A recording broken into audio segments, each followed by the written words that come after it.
नमस्कार, एबीपी गंगा देख रहे हैं आप। मैं अवधेश। उत्तराखंड प्राइम की शुरुआत करते हैं इस वक्त की बड़ी खबर के साथ। बड़ी खबर रुड़की से है, जहां पर 22 लाख रुपए की लूट से हड़कंप मचा है। सहकारी समिति के कर्मचारी से ये लूट हुई है और बैंक में जमा कराने जा रहे जो कर्मचारी थे उनके साथ लूट हुई है। झबरेड़ा इलाके में लूट की वारदात हुई है। एबीपी गंगा संवाददाता विनीत हमारे साथ जुड़ गए। विनीत, क्या अपडेट है? देखिए, जिस तरह से ये दिन दिहाड़े बाइक सवार अज्ञात बदमाश है, उन्होंने लूट की वारदात को अंजाम दिया है। करीब 22 लाख रुपए जो है कर्मचारी से लूटे हैं। और किसान सेवा सहकारी समिति जो है कर्मचारी है, बैंक में पैसा जमा कराने के लिए जा रहे थे, लेकिन जैसे ही लगभग 3 बजे के आसपास की घटना है, जैसे ही कर्मचारी पहुंचे तो 2 बाइक सवार पीछे बदमाश आए और उन्हें तमंचे बल पर इस बड़ी लूट को अंजाम दिया है। फिलहाल पुलिस के आला अधिकारी मौके पर पहुंचे और जांच पड़ताल की, लेकिन अभी तक जो है बदमाश पुलिस के हाथों से फरार है और जल्दी जो है बिल्कुल इनको जल्दी पकड़ना होगा ताकि कानून व्यवस्था मेंटेन रहे। शुक्रिया विनीत जानकारी के लिए। चमोली में नारायण बगड़ परखाल मोटर मार्ग पर सड़क चौड़ीकरण के दौरान हादसा हो गया। पहाड़ी दरकने से मलबे में 2 लोग दब गए। हादसे की कुछ देर बाद दोनों लोगों को मलबे से निकाला गया, मगर एक शख्स की अस्पताल पहुंचने पर मौत हो गई, जबकि दूसरे शख्स को हायर सेंटर रेफर किया गया है। आरोप है कि रेस्क्यू ऑपरेशन में काफी देरी हुई, जिस वजह से एक व्यक्ति की जान चली गई। उधर प्रशासन की जांच के दौरान सामने आया कि सड़क चौड़ीकरण के दौरान निर्माण कार्य कर रहे ठेकेदार ने लापरवाही बरती। उसकी भी जांच की जा रही है। एम्बुलेंस आई होगी तो इधर तो दिख ही नहीं रही कि यहाँ चट्टान में भयंकर ठेकेदार की लापरवाही है और जो ये कटिंग सही ढंग से यहाँ पे हो नहीं रही। सुबह से हम यहाँ पे डटे हुए हैं और जो खाई में जो शव था, कुछ स्थानीय लोगों ने बताया था कि ये यहाँ पे दबे है, तो जेसीबी लगी थी। अभी जब पता चला कि यार ये यहाँ हो सकता है, तो वहाँ खाई में उतरे तो तब तक वो जिंदा था। ऊपर से जो पत्थर गिरे हैं उससे वो हादसा यहाँ पे हुआ है और निश्चित रूप से यहाँ पे लापरवाही है। इसमें डैम्पिंग जोन भी यहाँ पे है नहीं। यहाँ काम कर रही थी तो ऊपर कहीं शेड पे बैठे हुए थे, तभी तक ऊपर से कहीं पहाड़ का नीचे गिरा। हाँ, मेरे संज्ञान में तथ्य है, विभाग की तरफ से कोई रोकने वाला नहीं था। हमारा सबसे अच्छा दोस्त नेपाल, जिसके साथ रोटी बेटी के रिश्ते हैं, आज वो हमें आंख दिखा रहा है। नेपाल को लगता है कि हमने उसकी जमीन पर कब्जा कर लिया, मगर रक्षा मंत्री राजनाथ सिंह ने साफ कर दिया है कि हमने किसी की जमीन नहीं कब्जाई है। भारत और नेपाल के बीच का रिश्ता, तो मेरे बहनों भाइयों, यह रोटी और बेटी का हमारा यह रिश्ता है। दुनिया की कोई ताकत इस रिश्ते को तोड़ नहीं सकती।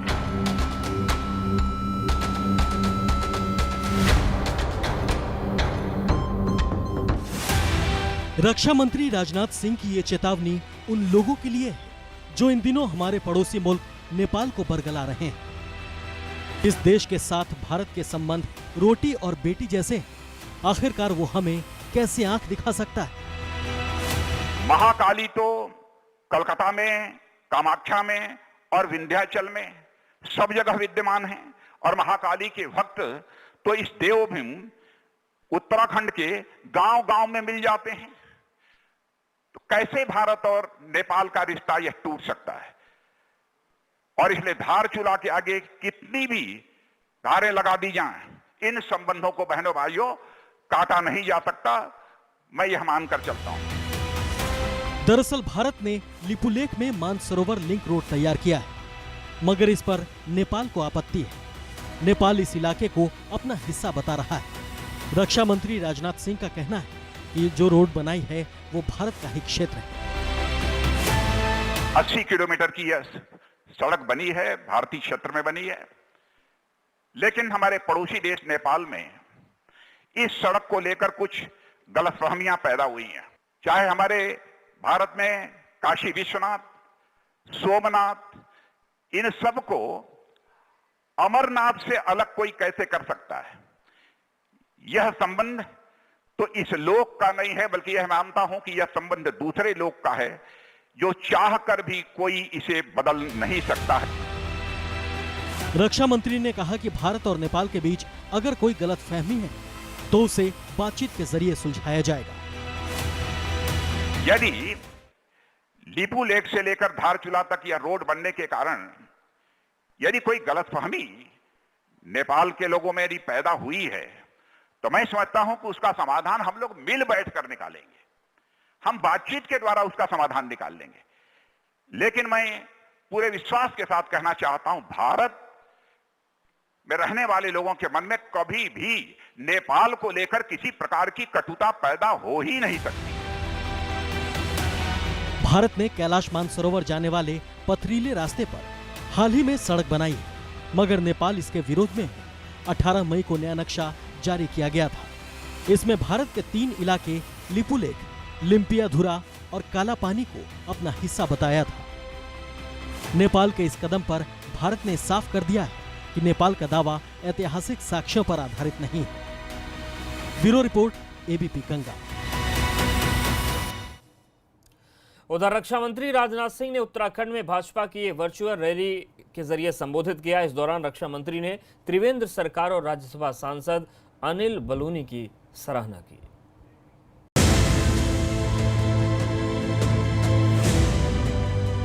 कोरोना काल में हर चीज बदल चुकी है। बच्चे ऑनलाइन पढ़ाई कर रहे हैं तो कितने ही लोग घर बैठकर दफ्तरों के काम निपटा रहे हैं। ऐसे में सियासत का रंग और ढंग भी बदल गया है। बड़ी बड़ी रैलियों की जगह अब वर्चुअल रैलियां हो रही हैं। रक्षा मंत्री राजनाथ सिंह ने उत्तराखंड में वर्चुअल रैली को संबोधित किया। बहनों भाइयों, लंबे अरसे के बाद आप सबसे मेरा मिलना हो रहा है। विडंबना यह है कि प्रत्यक्ष मिलना होना चाहिए था, लेकिन हम लोग प्रत्यक्ष रूप से नहीं मिल पा रहे हैं। इस रैली के जरिए मुख्यमंत्री त्रिवेंद्र सिंह रावत के अलावा संगठन के तमाम पदाधिकारी जुड़े। इस दौरान राजनाथ सिंह ने त्रिवेंद्र सरकार के काम की सराहना की। इस संकट से निपटने के लिए उत्तराखंड की सरकार, त्रिवेंद्र सिंह जी रावत, मैं आपको बधाई देना चाहता हूं। आपने जिस प्रकार से काम किया है उसकी जितनी भी सराहना की जाए वह कम है। मैं उन सब आपके द्वारा उठाए गए कदमों की यहां पर मैं चर्चा नहीं करना चाहता, क्योंकि सारी बातें सामने आ चुकी हैं। लेकिन यहां पर मैं कहना चाहता हूं, कोविड केयर सेंटर भराड़ीसैंण में जो स्थापित हुआ है, मुझे मालूम है कि सेंटर की ही एक टीम वहां पर गई थी और उस सेंटर की टीम ने उस सेंटर की भी अपने तरफ से बहुत ही प्रशंसा की है। कोरोना के खिलाफ इस समय पूरा विश्व जंग लड़ रहा है। रक्षा मंत्री ने इसके लिए हिंदुस्तान के कदम की तारीफ की। राजनाथ सिंह ने कहा कि कोरोना महामारी को रोकने के लिए हिंदुस्तान के कदमों को विश्व स्वास्थ्य संगठन ने भी सराहा है। प्रारंभ में जब यह कोविड-19 प्रारंभ हुआ था, हॉस्पिटल्स में लोग एडमिट होते थे, डॉक्टर्स की शिकायत रहती थी, पीपीई चाहिए, लेकिन पीपीई हम लोगों के पास नहीं है, वेंटिलेटर्स की शिकायत होती थी। लेकिन भारत के स्वास्थ्य सुरक्षा के ढांचे को जिस तरीके से चुस्त दुरुस्त इतनी जल्दी करने का काम हमारी सरकार ने किया है कि बहनों भाइयों, आज हम केवल पीपीई बना नहीं रहे हैं, बल्कि हम दुनिया के दूसरे देशों को भी पीपीई अब एक्सपोर्ट करने का काम कर रहे हैं। यह कामयाबी हमारी सरकार ने हासिल की है। राजनाथ सिंह ने मुख्यमंत्री त्रिवेंद्र सिंह रावत को हरिद्वार से ऋषिकेश तक मेट्रो ट्रेन चलाने की मंजूरी देने के लिए बधाई दी है। जब मेट्रो ट्रेन चलने का सिलसिला प्रारंभ हुआ था तो हम लोग कभी उत्तराखंड में जाते थे तो लोग कहते थे कि साहब, उत्तराखंड ये पहाड़ी क्षेत्र है, यहां पर मेट्रो ट्रेन नहीं चल पाएगी। लेकिन मुझे जो यह जानकारी प्राप्त हुई है कि उत्तराखंड सरकार ने यह फैसला किया है कि हरिद्वार से लेकर ऋषिकेश तक मेट्रो ट्रेन हम चलाएंगे और उसकी मंजूरी जो है उत्तराखंड सरकार ने दे दी है। साथ ही रक्षा मंत्री राजनाथ सिंह ने राज्यसभा सांसद अनिल बलूनी की मुहिम का भी हवाला दिया। उन्होंने कहा कि उत्तराखंड में आर्मी अस्पतालों में सुविधाएं देने के लिए अनिल बलूनी ने काफी कोशिश की थी। भारतीय जनता पार्टी के राष्ट्रीय मीडिया प्रभारी के रूप में जो जिम्मेदारी निभा रहे हैं हमारे राज्यसभा के सांसद अनिल बलूनी जी, एक बार गृह मंत्री रहते हुए मैं गया था तो उन्होंने मुझसे चर्चा की। उन्होंने कहा, बल्कि यहां पर मुझे ज्ञापन भी दिया था कि साहब, आईटीबीपी और एसएसबी के जहां हॉस्पिटल्स चलते हैं उसमें जो उत्तराखंड के रहने वाले नागरिक हैं उनको ओपीडी की सुविधा वहां प्राप्त नहीं हो पाती थी। बहनों भाइयों, मुझे याद है कि उस समय तुरंत हमने ओपीडी की सुविधा मुहैया कराई थी।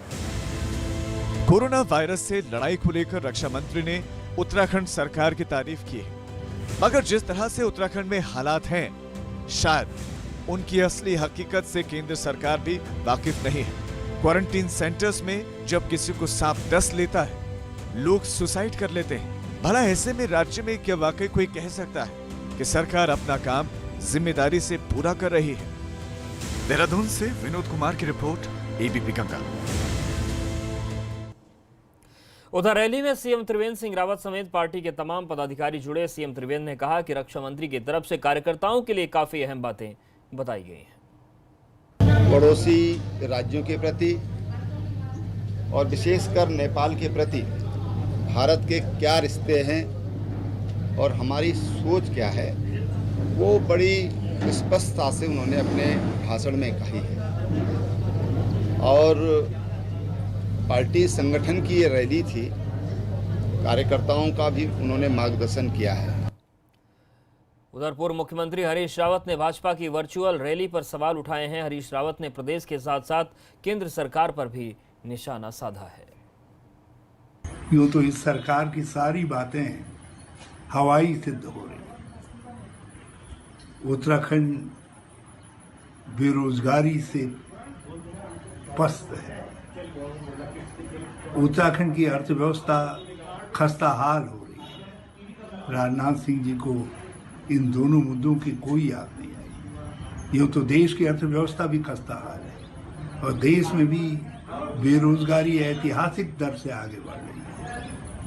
मगर उत्तराखंड में थे तो हम उम्मीद कर रहे थे कुछ तो उत्तराखंड को सांत्वना देंगे। नेपाल और चीन निरंतर शरारतें कर रही हैं। एक सिंह गर्जना की उम्मीद थी, वो उम्मीद भी हवाई सिद्ध हुई। कांग्रेस आरोप लगा रही है कि कोरोना से निपटने में प्रदेश सरकार फेल हो गई है। उधर कांग्रेस के बयान पर भाजपा प्रदेश अध्यक्ष बंशीधर भगत ने करारा प्रहार किया है। बंशीधर भगत ने कहा कि कोरोना से ज्यादा खतरनाक कांग्रेस है। अगर माना नदी में बाढ़ आ जाए तो सांप, चुचुंदर, कौवे सब एक पेड़ में आ जाते हैं। तो इसी प्रकार जब कोई देश के लिए संकट खड़ा होता है तो सारे विपक्षी दलों का कर्तव्य है कि वो एकजुट होकर काम करें, न कि एक दूसरे की बुराई करें। ऐसे मौके पर कांग्रेस अनर्गल बयानी करके जनता में भ्रम की स्थिति पैदा कर रही है। इसलिए मैंने कहा कोरोना से भी ज्यादा खतरनाक है। कोरोना है नहीं कहा, या कोरोना बीमारी लग गई नहीं कहा, कोरोना से भी ज्यादा खतरनाक है जो जनता को भ्रम की स्थिति में डाल रहे हैं। मुंबई में उत्तराखंड के 2600 प्रवासियों को वापस लाने के लिए हाईकोर्ट ने प्रदेश सरकार को आदेश दिया है। हाईकोर्ट ने कहा कि सरकार फौरन ही कार्य योजना बनाकर 2 दिन के भीतर इसके बारे में अपना जवाब दे।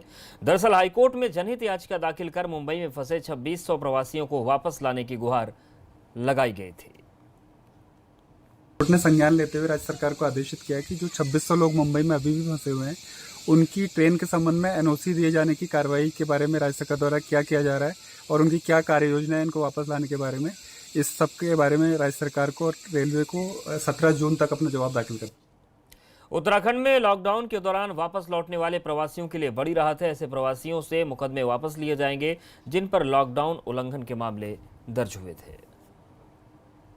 आदेश प्राप्त हुआ है माननीय सर्वोच्च न्यायालय का और उसके जजमेंट को पढ़ते हुए हमने जिलों को सर्कुलर भेज दिया है कि वो आइडेंटिफाई करें कि इस कैटेगरी में कौन से मुकदमे आ रहे हैं और फिर उनकी वापसी की प्रक्रिया शुरू करेंगे। सुप्रीम कोर्ट की गाइडलाइंस हैं, उसमें वो जो मुकदमे माइग्रेंट लेबर पे दर्ज हुए जो मतलब आने जाने के दौरान मोस्ट प्रोबेबली उसी से रिलेटेड है, फिर भी उसका पूरा लीगल अध्ययन करके और कौन कौन से केसेज उसकी कैटेगरी में आ रहे हैं उसके ऊपर तदनुसार जो है कार्रवाई की जाए।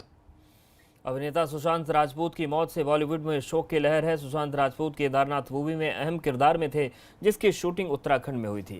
केदारनाथ मूवी में सुशांत राजपूत के छोटे भाई के किरदार निभाने वाले अक्षत भट्ट भी सदमे में हैं। उनका कहना है कि सुशांत राजपूत बहुत ही हंसमुख और मिलनसार थे। मैंने उनके साथ 3 महीने काम किया था केदारनाथ मूवी में, तो मतलब हम एक दोस्त की तरह रहते थे। उनकी स्माइल थी जब वो शूट्स करते थे, हर शॉट पे मतलब उनकी एनर्जी कभी ख़त्म नहीं होती थी। डायरेक्टर हमेशा कट बोलते थे, उनकी स्माइल वैसी रहती थी। उनका जो जुनून था आगे बढ़ने का, उनकी जो स्माइल थी वो मैं आपको बता नहीं सकता हूँ दोस्तों। तो मुझे बहुत बुरा लगा सुशांत सिंह राजपूत के जाने का। उधर हरिद्वार में नजीबाबाद की तरफ जाने वाले हाईवे पर हाथियों का एक झुंड आ गया। हाथियों को देखकर अफरा तफरी मच गई। इस झुंड में 18 हाथी बताए जा रहे हैं। वन विभाग के अधिकारियों का कहना है कि ये हाथियों को पारंपरिक कॉरिडोर है, जिससे हाथी अक्सर आते जाते रहते हैं। तो नेशनल हाईवे पर देखिए ये हाथियों का झुंड है और नजीबाबाद हाईवे पर ये देखिए, हालांकि जो वन अधिकारी उनका मानना है कि दरअसल ये उनका पारंपरिक कॉरिडोर है, इसलिए ये घटना कोई पहली बार नहीं हुई है। पहले भी इस तरीके से हाथियों का इस हाईवे पर आना जाना होता रहा है। हमारे बंदे को भी लेंगे इधर ही, और वो जो भी लोग हों वो मीडिया वाले उनको लेते आएंगे यहाँ।